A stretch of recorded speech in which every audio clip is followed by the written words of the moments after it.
Whoa, hello, hey, what's happening? It's real late on Hot 97. My name is Peter Rosenberg, and I'm meeting her for the very first time. Kari Faux is here. And I'm saying your name right, aren't I? Yeah, you are. Let me tell you about the disaster it was the first time I tried to pronounce your name. Your name is spelled Karifaux. And most people think it's Kari Faux. But I don't know why, because I don't know. You know, when you see the K and the A together, no, I understand Kari. But Fox, no. But, yeah, I'm like, in school you were taught like. No, Fox makes no sense. Fox makes no sense. Fox is All right, you guys put on your headphones, and you brought a friend / colleague with you. You have volume control in front of you guys if you want to turn up your levels. Black Party. What's up? It's like a block party, but black. Right. Ironically, most block parties are already black. Right. Yeah. At least the fun ones. Anyways, you're a producer. Yes, sir. And okay, I guess let's start with Kari, and then we can get to Black Party and figure out what's going on here. Kari, first of all, where are you from? I'm from Little Rock, Arkansas. Little Rock, Arkansas. Yeah. Luxurious and famed hip hop history, of course, in Little Rock. Yeah. Who's the most famed rapper from Little Rock, Arkansas? No, there aren't any. There's not a national. No, I mean like Al Green is from there. He did all right. Yeah, I mean he's not a rapper. No, but, not exactly. And Johnny Cash. Yeah, Johnny Cash. Johnny Cash is mage. Johnny Cash is 100% mage, Yeah. and so is Al Green. I mean, they're two of the most mage artists of all time, honestly. Yeah, but they're not rappers. Not rappers though. No. Neither. Both have different rapper swag about them. Yeah. Particularly old Al Green, not old Al Green, young Al Green, meaning a long time ago. Yeah. Minister Al Green's a little different. So you're from Little Rock, and how long have you been rapping? I've been rapping. Well, I started like rapping when I was like 16, but I didn't start taking it seriously till I was like 19. And how old are you now? I'm 20, about to be 23, like in 2 weeks. What? Yeah. 23. Jordan year. So how did Jordan year's big? So the first time I heard about you was when your manager Fam played me No Small Talk off of Childish Gambino's mixtape. Great tune, great appearance. Thanks. And I remember right away, my brother like just perked up right away and was like, "Who's this? Who's this? She sounds crazy." And then we've been playing this record that I'm playing in the background. Goddamn. But how did you go from 16-year-old girl rapping in Little Rock, Arkansas, to being featured on a mixtape by one of the most popular rappers in the game? It was really just a lot of like just like trying to get people to listen to my music. Like I would go to I lived in Atlanta twice, and like I used to just like try to meet people and be like, yo, you should listen to my music or whatever. So it was really just me like reaching out to like different blogs and just trying to make it happen. Like we're really both of us like together. And you guys come together. You're a tandem. Pretty much. I mean, like we're separate artists, but we do a lot of production stuff together. So. And you guys both produce? Yep. Okay. So who first showed you love? What do you remember? Like what any blog in particular? Write back and was like, "Yo, this is actually pretty good." I think Smoking section. the smoking section was the first. Because I met one of the writers in the bathroom at A3C, in 2012. Successful trip to A3C. Okay. Yeah, and I met her in the bathroom, and I was like, "Yeah." She was like, "What do you do?" And I'm like talking to her, and I sent her my music, and she was like, "Oh, this is great," and then just posted it. So then after that, then other blogs started to kind of pick up on it. That's pretty cool. So it really started there. With this one writer from Smoking Section who put you on, then other people started to pay attention. So how do we then get to the point where Childish Gambino wants to collaborate with you? That's still a step away. Okay, We're still. Should I tell the story? Yeah, Okay. tell us the story. So we made No Small Talk, and I was like, I really love this song. Like this is a great song. So I was like, we should put it out. And you produced it. Yeah, we both did. You We both together, did. all right.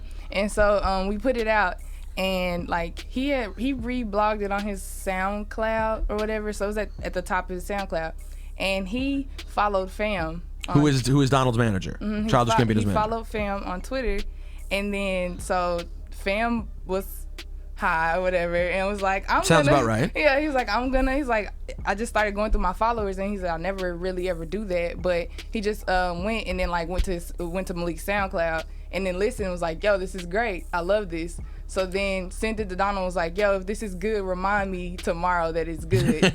And so then, wait, fam, hold on. Fam's off camera. You have like, what, 15,000 followers? More than that? 10,000? 11,000. So you just started arbitrarily going through some of these 11,000 followers, and you find this guy and his SoundCloud. This is pretty interesting. Yeah. And so he hears. Well, he liked his name because it was Black Party. He was like, this looks interesting. I'm going to go to this.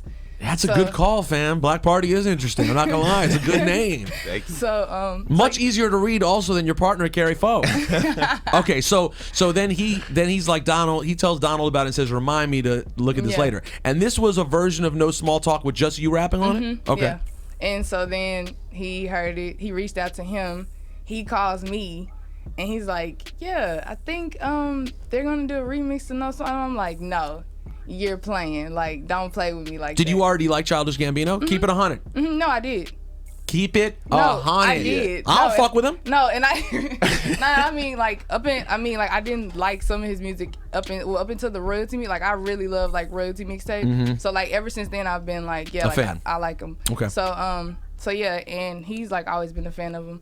So he like told me, and I was just like, wow, this is gonna be pretty cool if he does it. I was just happy that they even like heard it. I really wasn't like tripping about if they actually did it, because he said they might, and I was like, might. You have to under promise, over deliver yourself sometimes. So why don't we do this? Since we're talking about No Small Talk, let's play No Small Talk, because that's really where the story begins to get us where we are now. So we're gonna play No Small Talk, which is Childish Gambino, Kari Faux, produced by Black Party and Kari. It's real late on Hot 97. Little Rock, Arkansas is in the building. Yes, it is. It's another week, and yet another artist from Little Rock is here. So it's practically like every week. It's real late. It's Hot 97. Hang out. Yeah. Two gold chains and I still don't ever wear them. Why would I wear them? Cheese like a camera. Spending money, son of a bitch, nigga like Sanford. I'm looking in the mirror, I'm like, damn, I'm so handsome. If it ain't about that money, why a young guy answer? Ghost on my wrist, got me so Casper. Flow so cold, watch them haters get asthma. And every time we fucking, man, she think that's the last one. Bitch, I'm taking cars. We got Kari Faux in the building and Black Party out. Both of you guys are from Little Rock. Yep. So can you tell me, are there any local artists from Little Rock that were like popping when y'all were growing up, even if they never actually made it to, the mainstream scene? Or is the radio like just filled with Atlanta artists and other hip hop like that? Well, like, yeah, like their radio there they don't play like local artists, but there was this group called the Little Rock Players. Is that what it? Yeah, like is that what you were gonna say, Black Party? Same thing?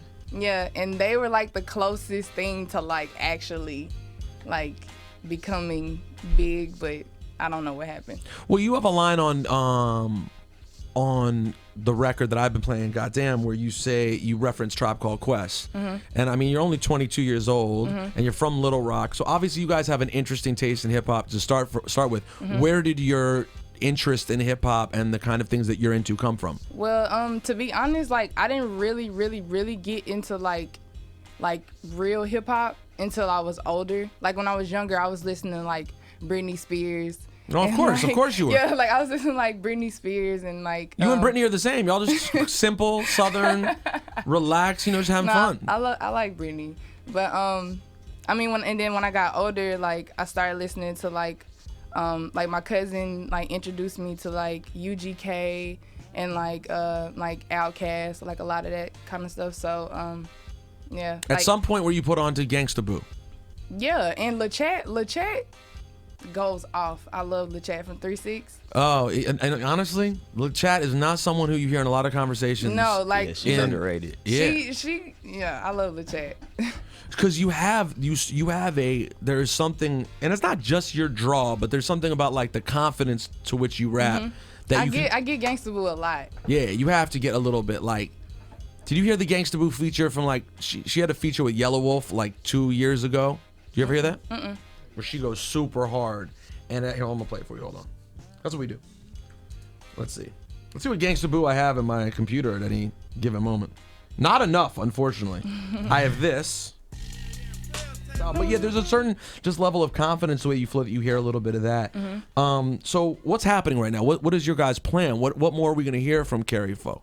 I'm actually working on a project right now called Lost in Los Angeles, because now I live in Los Angeles. What is that like? First of all, let's talk about going from Little Rock, Arkansas to Los Angeles, because a lot of people show up to Los Angeles to chase their dreams, but the difference, the contrast isn't necessarily as strong as going from Little Rock. So what is your experience been like in LA so far? It's cool. Like, I like it. I don't know, like, it's making me like I'm seeing more stuff and I'm meeting different types of people. So I feel like I'm changing as well, but I'm like growing, and I don't know. It's a good experience though. Like, Party, you like it? Yeah, I love that. Yeah, he loves it. Yeah, my dad's from LA. It took me some time to kind of get like, cause I mean, of course, when you get there, it's like the weather is like, the weed is like, yeah, this is great. And then I'm just like, okay, this is kind of weird. Like, I don't fit in with any of these people, but whatever. Like, I'm vibing. The only thing that makes you fit in LA is the fact that you meet tons of other people who are weird and don't fit in LA, but they're there to pursue their dreams. Yeah. In one way or another. I mean, that's the thing. But what do you like about it so much? I love the weather for sure. I love the fact that like I can go anywhere around me and go get something to eat. Like, yeah, there's a lot of food places. Food is like, delicious in LA. I've gained like 10 pounds. Good. Gain a little more. You're still skinny. I know. And how have people been receiving the music? I'm a little bit in a bubble. Like, I just know how much I like what I heard, but how much have people been? How's it been received? People. I mean, I've been getting like, especially since the mixtape, like in the video. Like, a lot more people have been like, oh yeah, I really like your music, and they're like, you need to put out more music like now. And I'm like, wait, let me. How many people following you right now?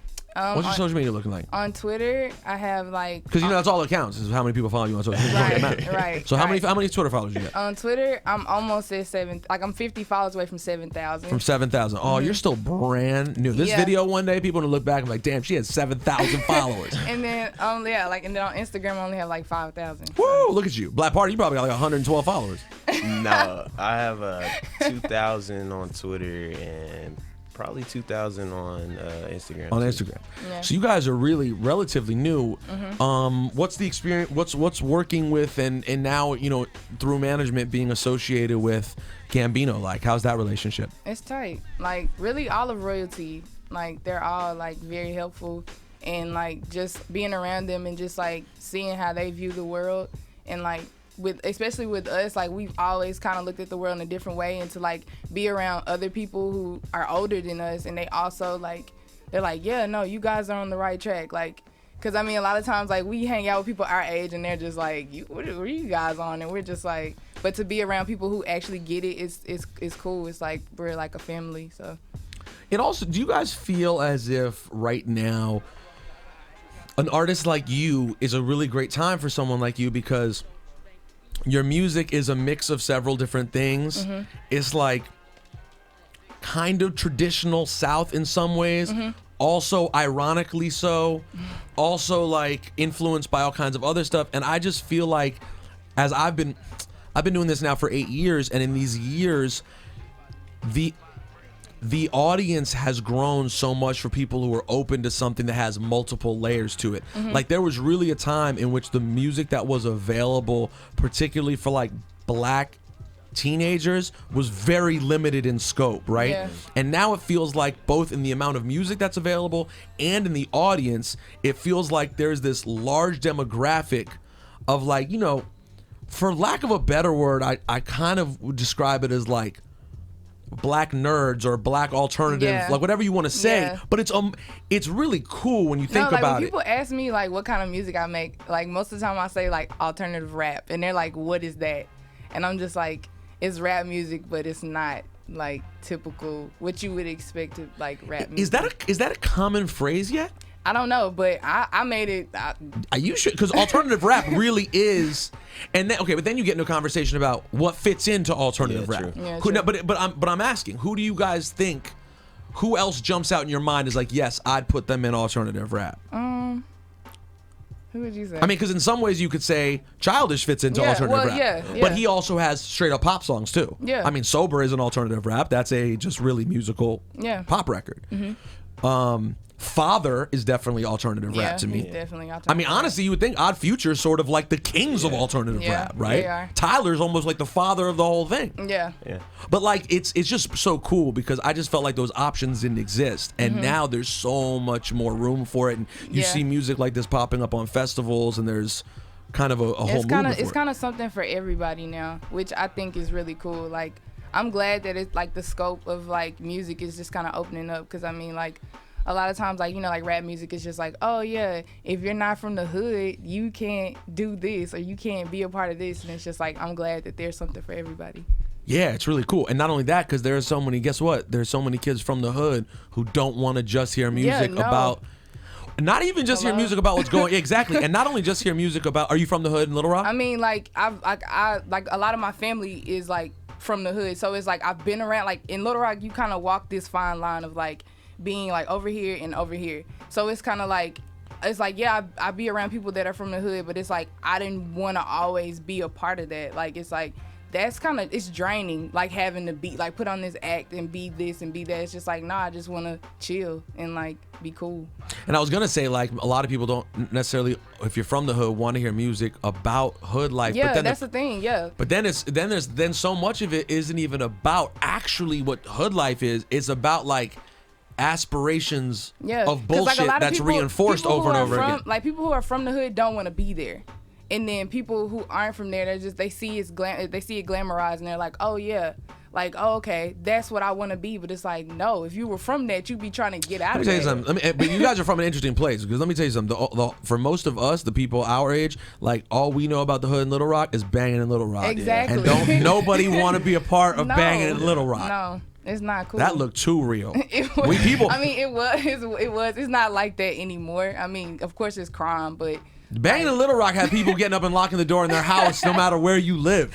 Like, it was real. It looked like a really serious life to live. No. I don't see who that's the thing. So it's very interesting. If you're from a circumstance like that, that doesn't mean you want to hear about that all the time. Yeah. And I think it's really cool to have artists like you. So what we're gonna do, we should play your record. By the way, do you guys know this song?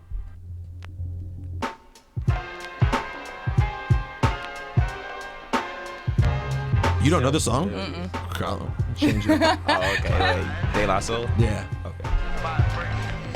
Okay, I'm gonna play. Let's play Goddamn right now. If people want to reach you, if people want to find your guys' still easily accessible social media handles, where can they find you? Kari Faux, KariFaux on Twitter, and then Kari Faux on Instagram. All right, Kari Faux, KariFaux. What about yours, Black Party? At Young Black Party. Yo, that sounds like that could be so many things.